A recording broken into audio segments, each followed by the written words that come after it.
O Cavaleiro dos Sete Reinos estreou com uma proposta totalmente diferente do que conhecemos em Game of Thrones. Esquece disputas pelo Trono de Ferro, batalhas épicas ou dragões dominando os céus. Aqui temos um cavaleiro pobre e desajeitado tentando sobreviver ao lado de um escudeiro que claramente esconde algo. E esse primeiro episódio trouxe toneladas de referências, detalhes e conexões que amarram tudo no universo de Westeros. Fala, taberneiros, eu sou o Daniel e hoje vamos analisar cada cena do episódio 1 de O Cavaleiro dos Sete Reinos. Então já deixa o like e se inscreve no canal, bora lá! O Cavaleiro Andante é o título do primeiro episódio, fazendo referência direta à novela original de George R.R. Martin. O interessante é que essa adaptação está sendo incrivelmente fiel ao material de origem. Muitas falas são praticamente transcrições diretas dos livros, e isso não passou despercebido pelo próprio Martin, que tem elogiado bastante a série, especialmente quando comparada com as decisões criativas polêmicas da segunda temporada de A Casa do Dragão. Para entender onde estamos, a história se passa cerca de 90 anos antes dos eventos de Game of Thrones e aproximadamente um século após a Casa do Dragão. Nesse momento, os dragões já se foram há décadas. Daeron II governa como rei e, embora seja relativamente bem visto, o reino ainda carrega as cicatrizes de duas guerras civis devastadoras envolvendo os Targaryen. Um cavaleiro andante é exatamente o que o nome sugere, um guerreiro sem lar fixo, sem servir a um lorde específico. Esses cavaleiros vagam pelos Sete Reinos oferecendo seus serviços temporariamente, passando de uma casa nobre para outra em busca de trabalho e moedas. E nosso protagonista, Dunk, está no fundo dessa escala social. A série abre com Dunk realizando o enterro de Sir Arlan de Pennytree, o homem que o acolheu ainda criança e preparou para a cavalaria. Vemos flashbacks da relação entre os dois, momentos de treinamento e convivência, e o Dunk herda 3 cavalos. O Casco Doce tem um outro nome também, uma outra tradução nos livros, o Castanho, que pertenciam ambos ao Sir Arlan, enquanto o Trovão é a montaria do próprio Dunk. Os cavalos têm peso narrativo real aqui, funcionando quase como personagens, similar ao papel que o fantasma tem para o Jon Snow. Para quem assistiu The Witcher também vê que o Geralt tem essas conexões com o cavalo, então é bem semelhante dentro dessa história. Inclusive, há uma cena desse episódio onde o Dunk conversa com o Trovão e o animal parece, de certo modo, compreender respondendo à sua maneira. Mas surge uma questão central que permeia todo o episódio. Sir Arlan realmente concedeu a Dunk o título de cavaleiro antes de falecer? A série propositalmente não entrega essa resposta.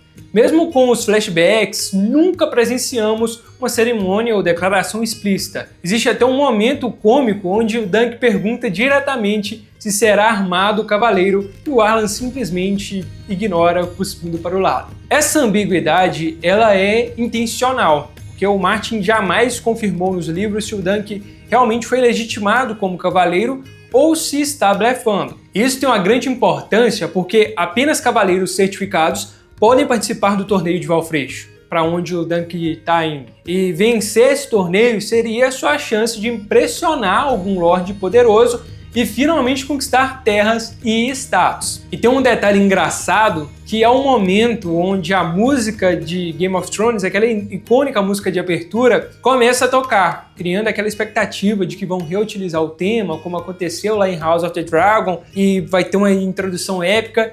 Então, do nada, já interrompem abruptamente com o Duncan dando aquela cagada monstruosa, mostrando o humor aí mais diferente da série, esse ritmo diferente da série. E alguns até interpretaram isso como uma indireta ao final controverso de Game of Thrones, porque de início você tem a musiquinha ali tocando, aí do nada, merda, o final foi uma merda, então eu senti um pouco de indireta nisso. No caminho para Valfreixo, Dunk para numa estalagem. Ali ele conhece um jovem chamado Egg, que ele presume ser filho da dona do lugar. Pede ao garoto que cuide dos cavalos, sem questionar nada. Mas Egg demonstra uma eloquência e educação incomuns para alguém de origem humilde.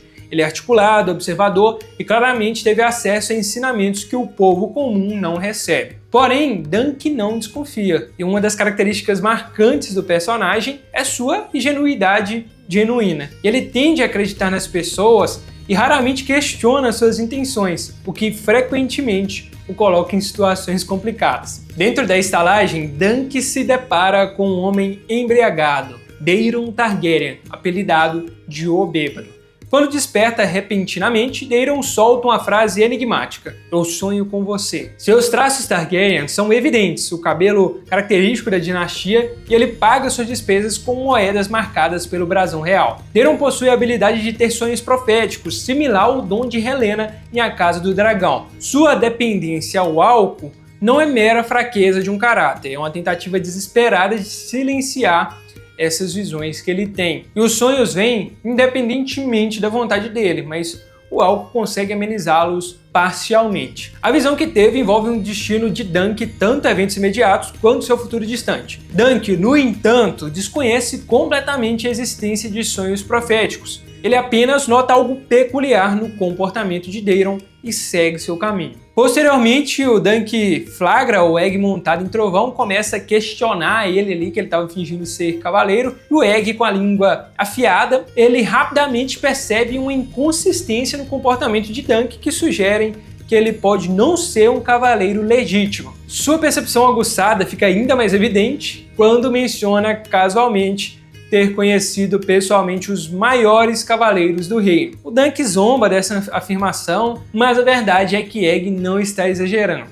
Ele realmente conhece todos eles. E o Egg expressa o desejo genuíno de se tornar escudeiro e eventualmente cavaleiro. E é um detalhe simbólico, né? A moeda que o Dunk oferece ao Egg na hora que ele está saindo ali do estábulo, exibe a estrela de 7 pontas, o símbolo da fé dos 7. E isso ganhará um significado maior quando chegarmos ao julgamento dos 7 em episódios futuros. Duncan finalmente alcança o torneio de Valfreixo pela manhã, e o local está repleto de estandartes das grandes casas, muitas das quais reconhecemos de Game of Thrones e a Casa do Dragão. Valfreixo fica ao sul, próximo às marcas dornesas, mas ainda está ali próximo e serve a casa Tyrell. Plummer, o intendente, recebe o Dunk e explica as regras do torneio com certa diversão às custas do novato. E ele explica que se caso o Dunk perder, ele tem que entregar ali as suas coisas para o vencedor e o vencedor só devolve os pertences mediante apagamento, ou simplesmente ele vai lá, confisca e fica com aquilo para ele mesmo. E o Dunk, no meio dessa história, observando tudo isso, ele percebe que a armadura dele não serve adequadamente e precisará de substituição, o que exige recursos que ele não possui. E também tem a questão ali de ter recursos para comprar novamente essas coisas caso ele perca uma das justas, e é algo que ele não tem. E é imposto para ele a necessidade de que um Lorde seja como um avalista, que ele confirme a história de que o Dunk é um cavaleiro ou que ele era um escudeiro de um cavaleiro que o tornou cavaleiro, que no caso o Sir Arlan. E ele se lembra de Manfred Dondarrion, cujo pai empregou o Sir Arlan no passado. E nessa caminhada ele conhece os Fossway, Stefan e seu primo Raymond, que serve como escudeiro de Stefan. Nesse treinamento onde estavam o Stefan e o Raymond, há uma piadinha relacionada a amadurecimento e podridão, que eles se conectam ao brasão da família Fossway, que é uma maçã vermelha. Raymond rapidamente se torna esse amigo de Dunk após perceber que os dois têm ali as fragilidades. E à noite assiste ao espetáculo de marionetes de Tancelo, uma artista dornesa extremamente talentosa. A história que ela apresenta funciona como espelho da jornada de Dunk, um cavaleiro tentando derrotar um dragão, mas o dragão descobre o segredo que o cavaleiro oculta.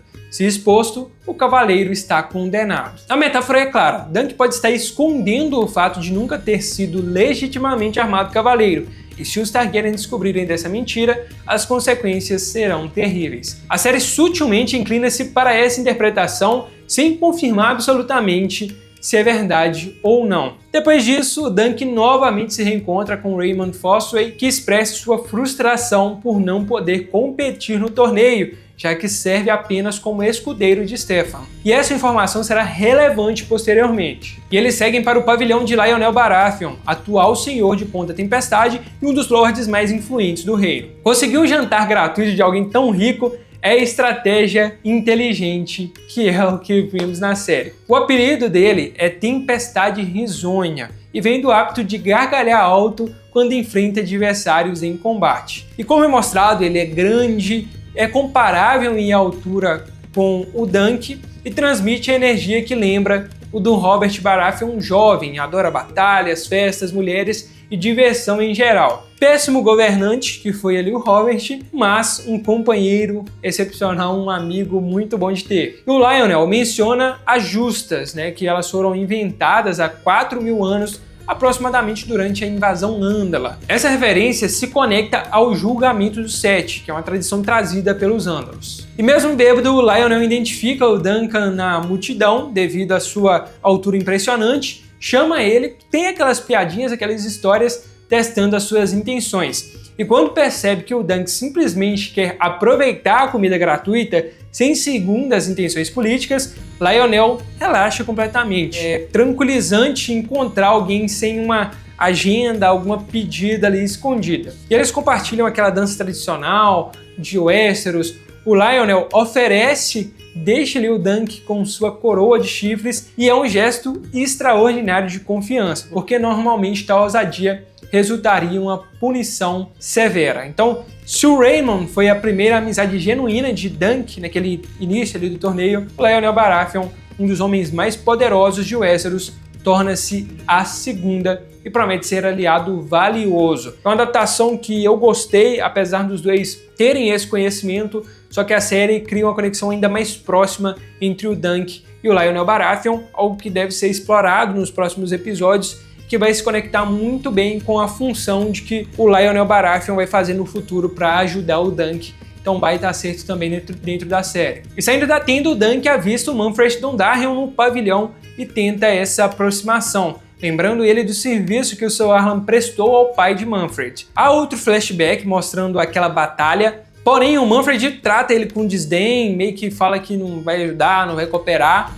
mostrando como alguns lords podem ser cruéis. Então o Dunk está vivenciando o espectro completo da nobreza de Westeros, porque tem os genuinamente bondosos como Lionel e os desprezíveis como o Manfred. Então ele também já começa a se introduzir na questão política desse mundo. Retornando ao acampamento que o Dunk tinha montado, ele vê que o Egg organizou tudo, preparou ali o local, o jantar, e é um ato de bondade inesperado, tanto que o Dunk meio que fica agradecido, mas meio que assustado com aquilo. E durante a conversa, o Egg revela ser de Porto Real, mas não da Baixada das Pulgas, indicando origem mais privilegiada. Quando o Egg afirma conhecer todos os grandes cavaleiros, não é nenhuma presunção juvenil, ele realmente os conhece pessoalmente, embora o Dunk ainda não compreenda por quê. E esse é provavelmente o mais importante do episódio. O Egg não apenas oferece ajuda prática, ele dá a Dunk algo mais valioso, um nome completo.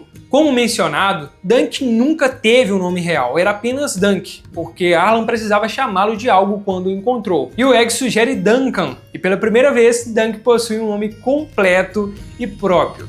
Ele aceita imediatamente, reconhecendo que soa digno, adequado para quem aspira à cavalaria. A sugestão de Egg marca um momento transformador, e ao aceitar Duncan, ele abraça uma identidade mais completa, um primeiro passo para se tornar o lendário Sir Duncan o Alto. Duncan aceita Egg como escudeiro, estabelecendo o que se tornará uma das amizades mais duradouras e importantes da história de Westeros. Ele promete não bater em Egg, exceto quando merecer, ecoando o tratamento que recebeu de Sir Arlan, e tem trechos muito engraçados nos livros, onde o Sir Duncan ele sempre brinca com Egg, faz isso aqui, senão eu vou te dar um tapão nessa orelha. E esses diálogos estão entrando e começando já a aparecer na série, o que é sensacional é realmente as páginas do livro saindo ali para as telas. E no fim da noite, deitados sob as estrelas, observam a estrela cadente atravessando o céu e interpretam como um sinal de boa sorte, pelo menos é isso que o Egg diz. E não é o mesmo cometa vermelho que a Daenerys e outros verão séculos depois, mas será importante para o brasão que o Dunk precisará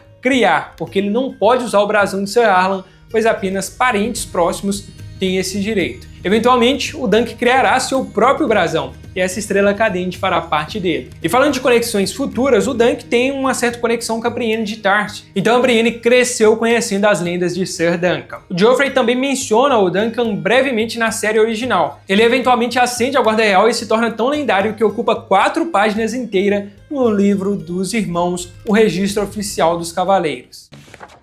Sir Duncan the Tall. 4 pages for Sir Duncan. He must have been quite a man. So they say. O episódio de estreia estabelece perfeitamente o tom distinto de O Cavaleiro dos Sete Reinos.